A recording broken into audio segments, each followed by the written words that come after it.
Hi guys, ano bang tawag ko sa inyo? Paano ba mag-vlog? So, apparently guys, nawala yung amp ko. Ngayon, kasi sa school namin, may naganap na event, which is yung department day namin ito.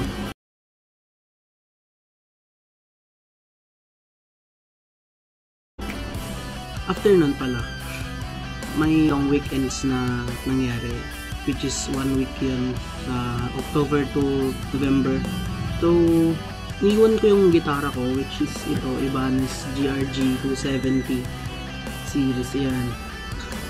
Ito nga pala yung gitara ko na ginagamit ko. Iniwan ko to, and then yung amp ko, which is yung divisor na 15 watts, and iniwan ko sa my room. 315 na room sa SLC ng Gindel.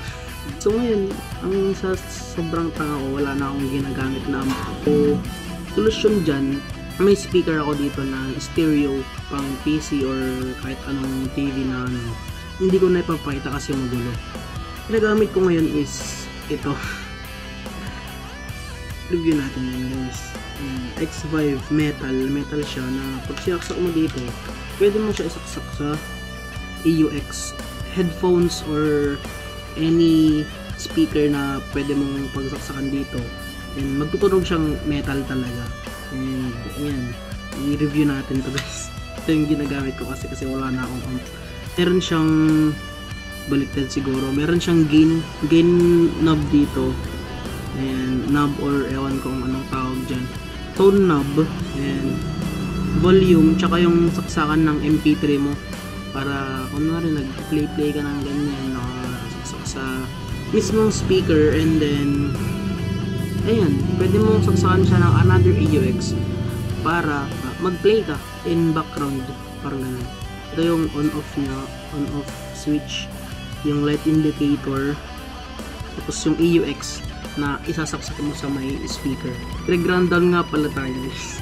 Ito yung gamit ko. Ayan, gamit ko sa any gig, jam, or any events na pinupuntahan ko, na tinutugtugan ko. Yan, pina-customize ko to sa 037 guitars, custom built guitar sa may Balawan doon yan. And ayan, Ibanez siya guys, dito serial number. Yung ginawa ko dito kasi ang hassle mag-set up ng Floyd Rose. So, ang ginawa ko, after siya ma-set up, after a month or 3 months, ganun, nagsawa na ako kasi ang mahal ng maintenance ng Floyd Rose na to. And then, ginawa ko, nilagyan ko na lang ng mga sa loob para yung floating bridge na yan, ganyan yan, bababa yan, tapos aangat ko yan.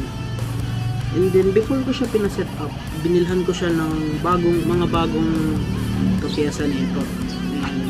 Dito yung string blocks ba tawag.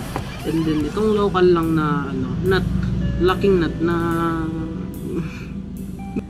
binili ko tong gitara kay sa kaibigan ko, Standard, shoutout sa'yo. Hindi ko na sasabihin yung presyo, pero yung pag setup nito is 2.7 I think. And ayun, gusto siya nga pala sa mga sa amp ko.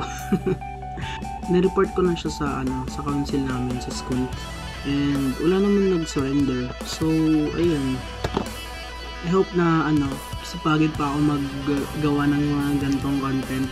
Sana lang kasi ako mag-upload sa YouTube ko, itong channel ko na to, Music. Siguro mag-expect kayo. Bakit ko bang ginagawa to? Ayan, ingay ng paligid ko guys. Ayan, so more music content to come. Enjoy lang kayo, manood kayo sa akin. So ayun, tatapusin ko na ang gulo ng kwarto ko. Ayan, nire-review ko lahat ng mga yan gamit ko.